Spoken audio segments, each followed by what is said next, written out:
ఆ రోమాపత్రిక 12వ అధ్యాయంలో ఉందే, దేవుని సంపూర్ణ చిత్తమేదో పరీక్షించి తెలుసుకున్నట్లు మనస్సు మారి నూతనమవుతూ ఉండడం వలన రూపాంతరము పొందుతూ ఉంటే నీకు దేవుని చిత్తం అక్కడే తెలుస్తుంది.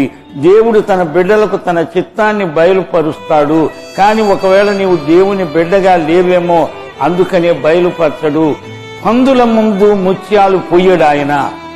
అందుచేత ఆయన నీకు బయలుపరుస్తాడంటే గాడ్ ట్రస్ట్ యూ. ఆయన చిత్తం బయలుపరిస్తే నీవు తప్పక చేస్తామని ఆయనకు నమ్మకం ఉంది కనుక బయలుపరుస్తాడు. కానీ తీరా దేవుని చిత్తం చెప్పిన తర్వాత ఇది నేను చెయ్యను అనుకుంటూ కూర్చుంటావు. నీ బలహీనత ఆయనకు తెలుసు.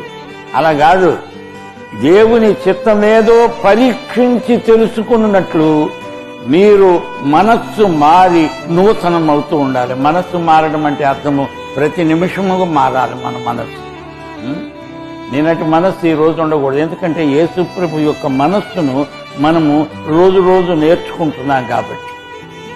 అందుచేత ఆయన మనస్సును మనము కలిగి ఉండడమే రిపెంటెన్స్.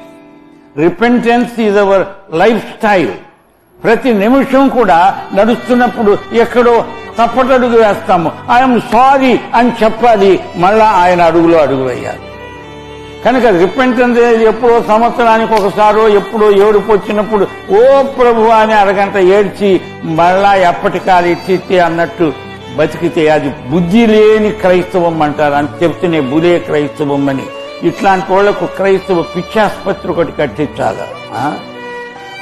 ఏమండి నీ మారు మనస్సు పొంది 5 సంవత్సరాలు అంటే ఈ మధ్య ఎప్పుడు పొందలేదా అంటే లేదంటే నీ మారు మనస్సు ఎగిరిపోయింది గాలికి అని చెప్పారు.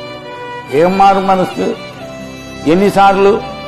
జీవితం అంతా మారాలి మారాలి మారాలి. మనము మారుతూనే ఉండాలి.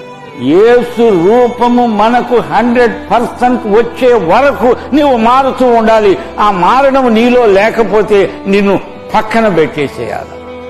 అంటే నువ్వు పనికి రావు. నీవు గనక ఉంటే సంఘంలో ఇతరులకు బలహీనత గనక నిన్ను తీసి బయటపడేస్తే మంచి. ఎందుకంటే కుళ్ళిపోయిన మామిడి పండు 50 మామిడి పళ్ళ మధ్య పెట్టండి, అన్నీ కుళ్ళిపోతాయి.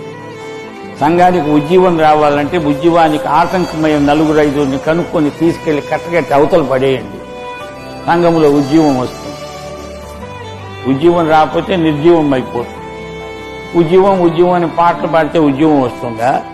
ఉజ్జీవానికి ఆటంకం ఏదో తెలుసుకొని దాన్ని తీసి అవతల చేదు వేరే ఏదన్నా ఉంటే కట్ కట్ కట్.